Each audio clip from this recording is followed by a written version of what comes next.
Previous class हमने देखा था example number 9 of chapter number 3 current electricity. In this class बच्चों हम देखने वाले हैं एग्जाम्पल नंबर 10। तो चलिए स्टार्ट करते हैं क्वेश्चंस को। क्वेश्चन कह रहा है resistance of R ohm drawn current from a potentiometer.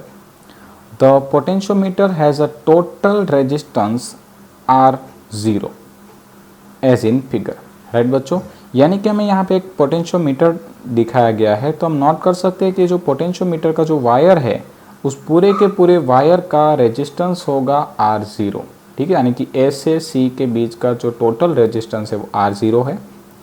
A voltage V is supplied to the potentiometer. हमने उस पोटेंशियोमीटर को एक वोल्टेज वी से अटैच कर दिया है।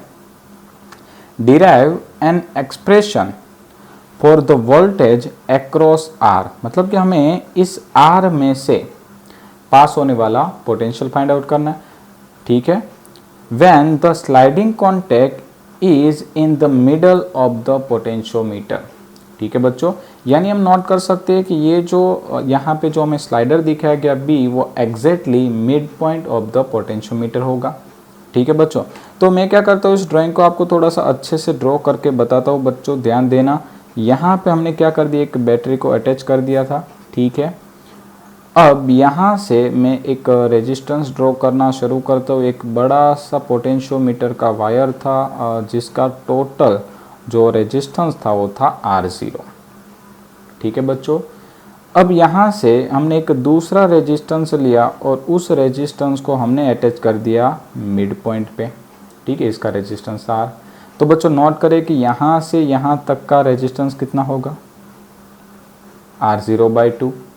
और सिंपल है, यहाँ से यहाँ तक का जो रेजिस्टेंस है वो भी हो जाएगा आर जीरो बाई टू। क्यों ऐसा, क्योंकि ये जो बी पॉइंट था वो उसका मिड पॉइंट था। अब हमें यहाँ पे पोटेंशियल फाइंड आउट करना है। ध्यान दीजिएगा बच्चों, एकदम मस्त क्वेश्चन है। यहाँ पे पोटेंशियल फाइंड आउट करना है। अब नोट करिए बच्चों कि ये जो आर जीरो बाई टू और ये आर रेजिस्टेंस है वो दोनों एक दूसरे के पैरेलल कॉम्बिनेशन में है। अब पैरेलल कॉम्बिनेशन में क्या होता है बच्चों, पोटेंशियल सेम रहता है। तो हम पोटेंशियल यहाँ फाइंड करें या यहाँ फाइंड करें, दोनों सेम ही मिलेंगे। ठीक है, तो सबसे पहले हमें क्या फाइंड आउट करना होगा बच्चों कि इस सर्किट को अगर हम V वोल्ट देते हैं तो इसमें से पास होने वाला करंट कितना होगा। और जैसे हमें करंट मिल जाए उसके बाद हम यहाँ पे ओहम्स लॉ को अप्लाई करते हुए पोटेंशियल फाइंड आउट कर सकते हैं। ठीक है, चलिए तो करंट फाइंड आउट करने के लिए सबसे पहले हम इक्विवेलेंट रेजिस्टेंस फाइंड आउट करेंगे। तो सबसे पहले नोट कर लीजिए कि यहाँ पे ये जो आर जीरो बाई टू और ये आर है वो दोनों एक दूसरे के पैरेलल कॉम्बिनेशन में है। ठीक है, तो हम इन दोनों का इक्विवेलेंट निकालेंगे और फिर उसका ये जो बाकी बचा हुआ रेजिस्टेंस होगा आर जीरो बाई टू उसके साथ इक्विवेलेंट निकाल लेंगे। ठीक है बच्चों, तो चले स्टार्ट करते हैं। हम यहाँ पे नोट करेंगे कि shown in figure R zero by two and R are in parallel combination। राइट बच्चों, पैरेलल कॉम्बिनेशन। ठीक है, अब देखिए पैरेलल कॉम्बिनेशन का बच्चों फॉर्मूला क्या हुआ करता है, R1। सपोज मैं उसे R1 कहता हूँ तो R1 इज इक्वल टू दोनों का मल्टीप्लिकेशन डिवाइड बाई दोनों का एडिशन। तो मैं यहाँ पे कर दूंगा R plus R zero by two, sorry ऊपर मल्टीप्लिकेशन होता है नीचे एडिशन होता है। ठीक है, तो r plus R zero by two. ठीक है, चलिए तो ऊपर क्या बचेगा, आर जीरो बाई टू। नीचे अगर हमने एलसीएम ले लिया तो ये हो गया 2r plus R zero by two और ये 2 हो गया कैंसल। तो हमें यहाँ पे इक्विवेलेंट मिला R1 is equal to R zero by 2r plus R zero. Right बच्चों, इससे हम बॉक्स बना लेते हैं, इसे कह देते हैं इक्वेशन नंबर 1। ठीक है, तो हमें क्या हुआ कि इन दोनों का इक्विवेलेंट मिल गया। अब ये जो R1 था वो इस आर जीरो बाई टू के साथ सीरीज कॉम्बिनेशन में था। ठीक है, तो हम यहाँ पे नोट कर देंगे कि R1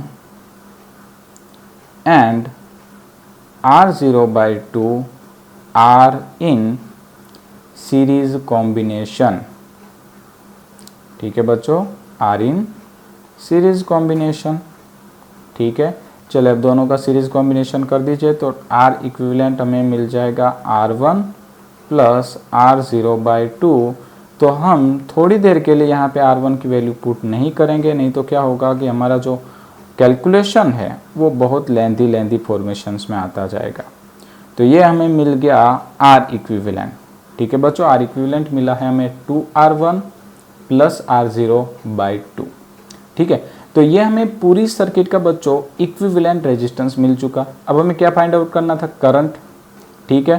तो एक काम करते हैं, हम यहाँ पे करंट फाइंड आउट कर लेते, ठीक है। तो यहाँ पे हम फाइंड आउट करेंगे current drawn in circuit, right.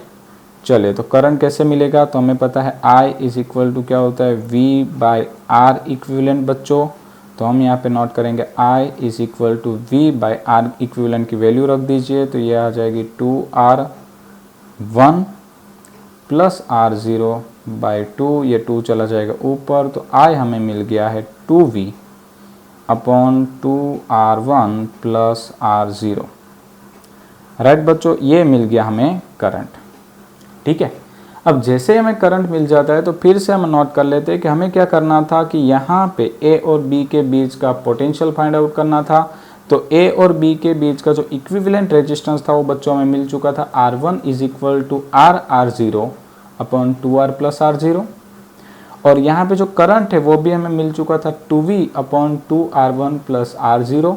तो अब हम क्या करेंगे, बाय ओहम्स लॉ इसे सिंप्लीफाई करेंगे और पोटेंशियल फाइंड आउट कर लेते हैं। बट उसके लिए मुझे नेक्स्ट स्लाइड में जाना होगा बच्चों। तो आप क्या करिए, फटाफट से या तो स्क्रीनशॉट कर लीजिए या तो स्क्रीन को थोड़ी देर पॉज करके भी आप लिख सकते हो, ठीक है बच्चों।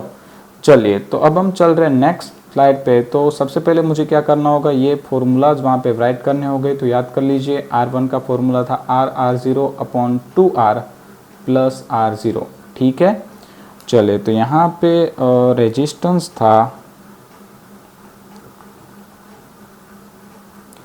R1 is equal to 2R0 divide by 2R plus R0, right बच्चों। साथ ही साथ यहाँ पे हमें करंट का भी फॉर्मूला मिल चुका था और करंट का फॉर्मूला याद ही होगा हमें, I is equal to 2V divide by 2R1 plus R0, ठीक है। एक बार वेरीफाई कर लेते हैं, करंट का फॉर्मूला करेक्ट है, 2V/2R1 प्लस R0, राइट बच्चों। चलिए अब हम बात करते हैं पोटेंशियल की। तो by Ohm's law potential V is equal to IR, ठीक है।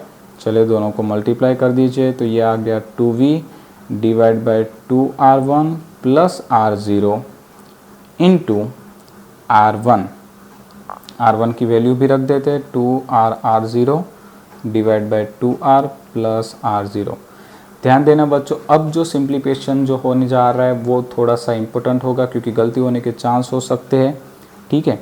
तो ये जो है वो 2V तो ऐसे ही रहा, 2 इंटू R1, चले R1 की वैल्यू रख दीजिए, तो ये आ गया 2R0 divide by 2R plus R0, ठीक है बच्चों। और प्लस R0 तो था ही और ये ऐसे ही रहेगा, 2R into R0 divide by 2R plus R0, ठीक है बच्चों। समझ में आ रहा है आप लोगों को? Yes, great. आगे चलते, अब क्या होगा यहाँ पे, ये जो 2 है वो कैंसिल हो जाएगा, ठीक है। सॉरी नहीं हो सकता क्योंकि ये पूरे में नहीं है, तो ये 2V को ऐसे ही रहने दीजिए, राइट। अब क्या करेंगे, हम इन दोनों के बीच LCM लेंगे। ध्यान दीजिए, इन दोनों के बीच LCM लेंगे। इसमें बड़ा बॉक्स बना देता हूँ, तो 2 इंटू 2 यानी ये हो जाएगा 4R0 प्लस ये जो है वो यहाँ पे मल्टीप्लाई होगा और फिर बटे में आ जाएगा, उसे हम भेज देंगे ऊपर। तो 2R इंटू R0, तो ये वापस हो गया 2R0 प्लस R0 स्क्वायर, ठीक है बच्चों। इस R0 को पहले हमने 2R से मल्टीप्लाई किया, फिर R0 को R0 से, तो ये हो गया R0 स्क्वायर और बटे में आया 2R प्लस R0, उसे हमने ऊपर भेज दिया, तो ये आ जाएगा इधर 2R प्लस R0। ये बॉक्स कंप्लीट, यहाँ पे क्या होगा बच्चों, 2r r0 divide by 2r plus r0।